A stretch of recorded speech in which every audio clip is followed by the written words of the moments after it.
I'm Samyo Hangma Rai, English instructor, and today we're going to deal with Unit 4, History and Culture, titled Qin Dynasty. So let's begin. Unit 4, History and Culture. So under this unit, we are going to be studying about the Qin Dynasty. Although the spelling may be Q-I-N, the pronunciation of this word is Qin. So before we read the passage, let's have a look at the questions. Number A. What do you see in the picture? The Great Wall of China. Number B. When was this structure built? 221 BC. And number C. Who made it? Qin Shi Huangdi. Now let's read the passage. The Qin dynasty has a short duration, 221 to 206 BCE. So BCE also stands for before the Common Era. But very important in Chinese history. It followed the Zhao dynasty, 1046 to 256 BCE, and it ended when Liu Bang became the king of Han in 206 BCE, which is also known as the formal beginning of the Han dynasty. Despite its brevity, the Qin dynasty left important marks on Chinese culture. In fact, the name China is derived from the name Qin in former Romanization systems. Following the Zhao dynasty, China became involved in a seemingly endless conflict between the various regions for supreme control of the country. This period of conflict has come to be known as the Warring States period, 426 to 221 BCE. A series of victories by the state of Qin towards the end of the Warring States period resulted in their complete conquest of China in 221 BCE, when the Qin Empire unified China for the first time in its history.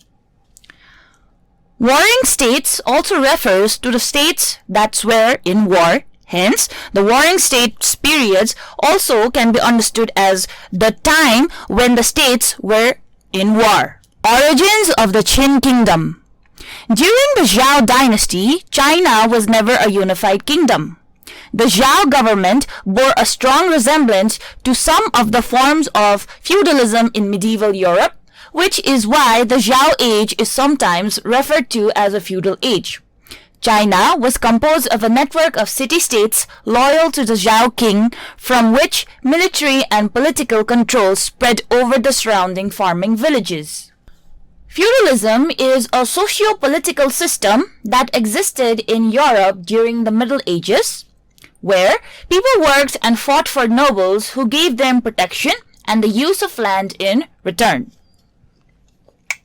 About 771 BCE, a barbarian invasion drove the Zhao rulers eastwards. During this time, the state of Qin became responsible for guarding the western frontier, and they gradually moved eastward and eventually occupied the original Zhao domains. Thus, the Qin became a close ally of the Zhao, and they also had marriage relations with the Zhao ruling class. King Ping of Zhao, 770 to 720 BCE, transferred titles of the nobility and huge estates to the chief of Qin. Many Chinese historians consider this event as pivotal for the state of Qin. The Qin was, at that time, very aware of the fact that they could be a great power. The elevation to nobility of the Qin meant that the Qin could become more ambitious and better fend off attacks from surrounding regions. As a consequence, these centuries spent fighting non-Chinese tribes helped the Qin gain invaluable experience in warfare and territorial expansion.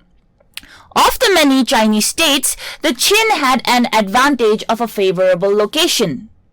Its territory in modern Shanxi province is well guarded from the east by mountains and gorges and has easy access to the North China plain through the Yellow River passes. No major battle ever took place in the Qin's heartland. During the Warring States period, all the states in China were trying to draw more power and prestige to themselves.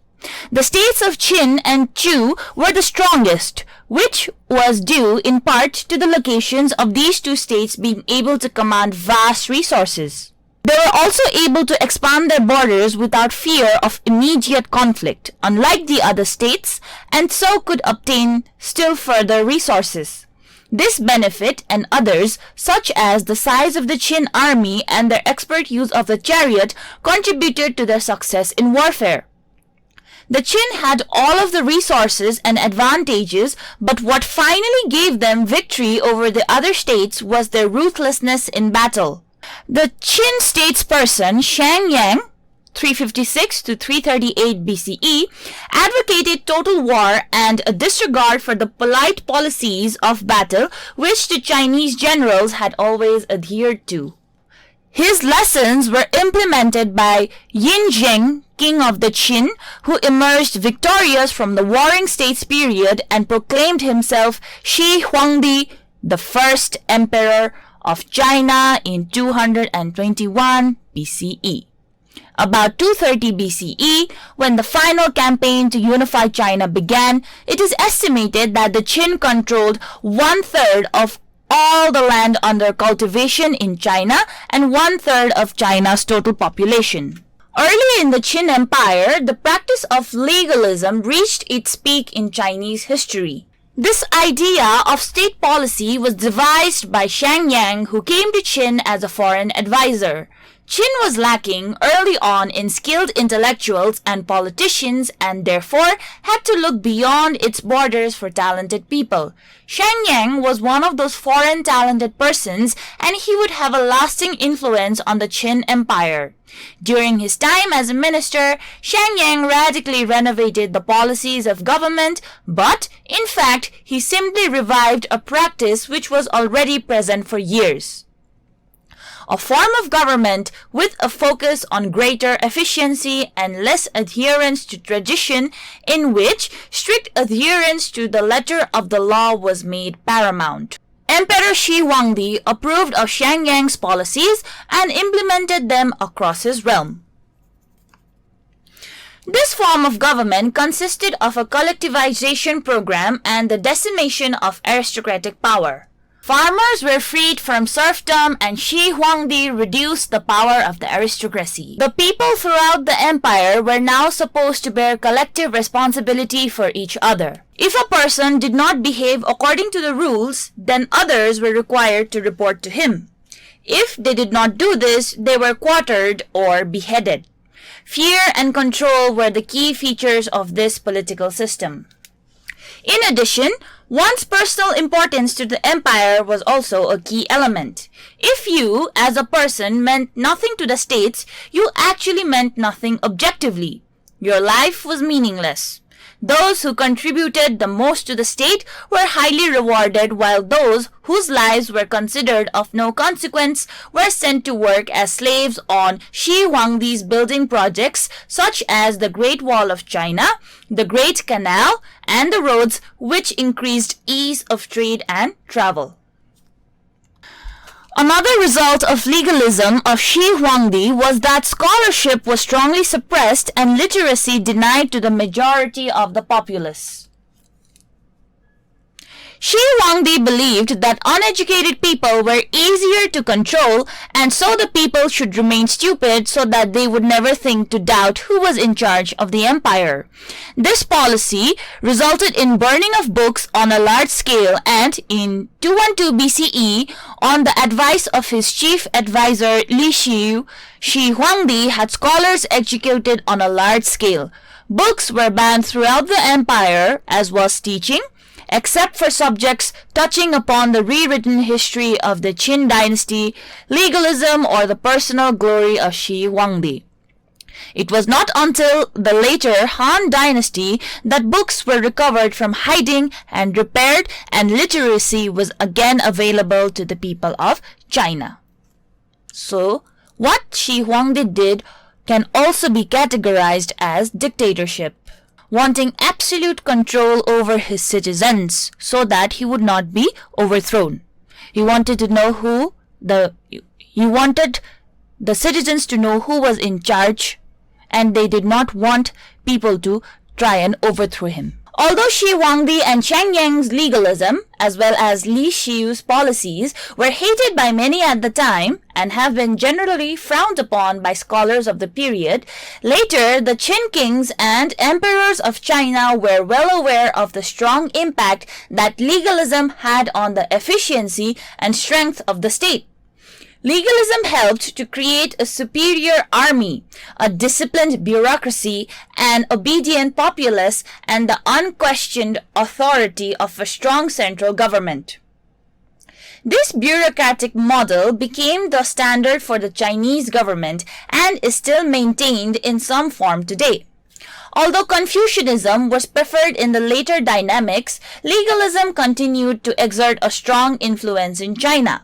It was often the case that the harsh legalism was glossed over with just a different name and quite often as Confucianism. The end of the Qin Empire. In the year 210 BCE, Emperor Shi Huangdi died on a journey through the realm. The people were told that these trips were designed for the inspection of the empire, but later evidence suggests that the emperor was looking for an elixir of immortality. In his later years, Shi Huangdi became obsessed with death and the hope of eternal life. In fear of assassination, it is said he never slept in the same room of his palace 2 nights consecutively, and he ordered the construction of his elaborate tomb, including his terracotta army of 8,000 warriors, early on in his reign. The cause of his death is still unknown. Li Xiu, 280 to 208 BCE, the then Prime Minister of the recently deceased emperor, tried to hide the fact that Shi Huangdi was deceased in any possible way. He brought the emperor's body back to the capital along with the carts of dead fish to mask the smell of the corpse. Along with Zhao Gao, who died in 208 or 207 BCE, Li Xiu contrived to place Hu Hai on the throne. Hu Hai was the weak second son of Shi Huangdi.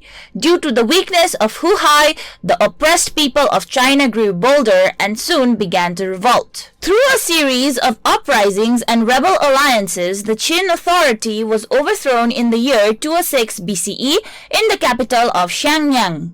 The imperial house was massacred and the Qin dynasty was thus at an end. A complicated series of battles followed for the honor of being the successor to the Qin dynasty, which resulted in the period known as the Chu-Han contention, in which Shang Yu of the state of Chu fought Liu Bang of Han for supremacy. Liu Bang emerged victorious following Shang Yu's defeat at the Battle of Kaisye in 202 BCE. Liu Bang, 247 to BCE to 195 BCE, was applauded as a man of the people and, after his victory, founded the Han Dynasty. Legacy of the Qin Dynasty. As mentioned previously, legalism had a lasting effect on the entirety of Chinese history. The Qin dynasty created the standard of bureaucratic government, and the legalistic policies first initiated by the Qin are still seen in China today. In addition, the dynasty left a wonder of ancient artwork, the terracotta army in Xi'an. This tomb reflects the character of the Chinese emperor and his unending desire to be immortal. The terracotta army also exemplifies what Chinese society at that time was able to produce once it had been formed as a state. The most famous legacy left by the Qin is the Great Wall of China.